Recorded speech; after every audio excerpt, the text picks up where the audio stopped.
ಇವತ್ತಿನ ನನ್ನ ದಿನ ತುಂಬಾ ಸ್ಲೋ ಆಗಿ ಸ್ಟಾರ್ಟ್ ಆಯಿತು. ಯಾಕಂದರೆ ಸ್ವಲ್ಪ ತಲೆನೋವು ಮತ್ತು ಮೈಕೈ ನೋವಿತ್ತು. ಹಾಗಾಗಿ ಬೆಳಗ್ಗೆ ಎದ್ದೊಳಕ್ಕೆ ಆಗಿಲ್ಲ. ನಿಧಾನಕ್ಕೆ ಎದ್ದು ರೆಸ್ಟ್ ಮಾಡಿ ಅದಾದಮೇಲೆ ಅಡುಗೆ ಮನೆ ಕಡೆ ಬಂದೆ. ಅಡುಗೆ ಮನೆ ಕಡೆ ಬಂದಿದ ತಕ್ಷಣ ರಾತ್ರಿ ಸಾಂಬಾರು ಉಳಿದಿತ್ತು, ಅದನ್ನು ಬಿಸಿಗೆ ಇಟ್ಕೊಂಡು ಹಾಗೆ ಸ್ವಲ್ಪ ಕಣ್ಣುರಿ ಮತ್ತು ತಲೆನೋವಿತ್ತಲ್ಲ, ಡಿಹೈಡ್ರೇಷನ್ ಆಗಿರ್ಬೋದು ಅಂತ ಹೇಳಿ ಇಲ್ಲಿ ರಾಗಿ ಗಂಜಿ ಕಾಯಿಸ್ಕೊತಾ ಇದ್ದೀನಿ.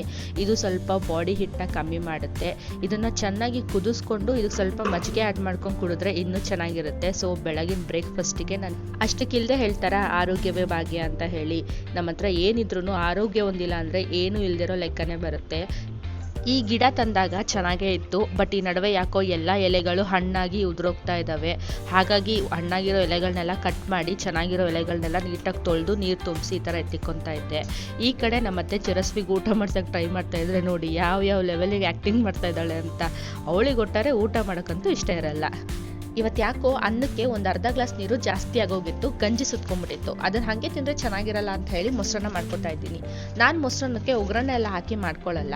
ಇದೇ ಥರ ಈರುಳ್ಳಿ ಹಸಿಮೆಣ್ಸಿನ್ಕಾಯಿ ಎಲ್ಲ ಕಟ್ ಮಾಡ್ಬಿಟ್ಟು ಹಾಕಿ ಹಾಗೆ ತಿಂತೀನಿ. ನಂಗೆ ಅದೇ ಥರ ಇಷ್ಟ ಆಗುತ್ತೆ. ಆ್ಯಂಡ್ ಈ ಕಡೆ ನಾನಿಲ್ಲಿ ಪಾತ್ರೆ ತೊಳ್ಕೊತಾ ಇದ್ದೆ. ನಮ್ಮತ್ತೆ ಆ ಕಡೆ ಘಮ ಅಂತ ಏನೋ ಉರಿತಾ ಇದ್ರು. ಏನಿದು ಅಂತ ಹೋಗಿ ನೋಡಿದ್ರೆ ಗಸಗಸೆ ಪಾಯಸಕ್ಕೆ ರೆಡಿ ಮಾಡ್ಕೊತಾ ಇದ್ರು.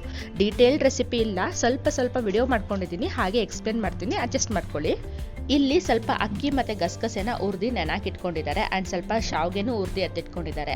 ನಾನಿಲ್ಲಿ ಸ್ವಲ್ಪ ಕೊಬ್ಬರಿನ ಕಟ್ ಮಾಡಿ ಕೊಡ್ತಾ ಇದ್ದೀನಿ. ಇದ್ರ ಜೊತೆ ಸ್ವಲ್ಪ ಏಲಕ್ಕಿನ ಹಾಕ್ಕೊಂಡು ಪೇಸ್ಟ್ ಮಾಡಿ ಅದನ್ನು ಈ ಥರ ಅಗಲವಾದ ಪಾತ್ರೆ ಒಳಗಡೆ ಹಾಕ್ಕೊಂಡು ಎಷ್ಟು ಬೇಕೋ ಅಷ್ಟು ನೀರು ಹಾಕ್ಕೊಂಡು ಈ ಥರ ಕನ್ಸಿಸ್ಟೆನ್ಸಿಗೆ ಬಂದಮೇಲೆ ಅದಕ್ಕೆ ಸ್ವಲ್ಪ ಬೆಲ್ಲ ಹಾಕಿಬಿಟ್ಟು ಚೆನ್ನಾಗಿ ಕರಗಿಸ್ಕೊತಾ ಇದ್ದಾರೆ.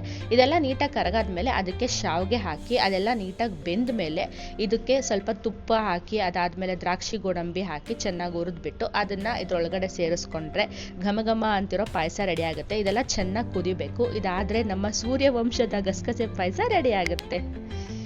ಪಾಯಸ ಇಷ್ಟ ಆಯಿತು ಅನ್ಕೊಂತೀನಿ. That's it for today. ಸಿಗ್ತೀನಿ ಮುಂದಿನ ವಿಡಿಯೋದಲ್ಲಿ. ಬಾಯ್.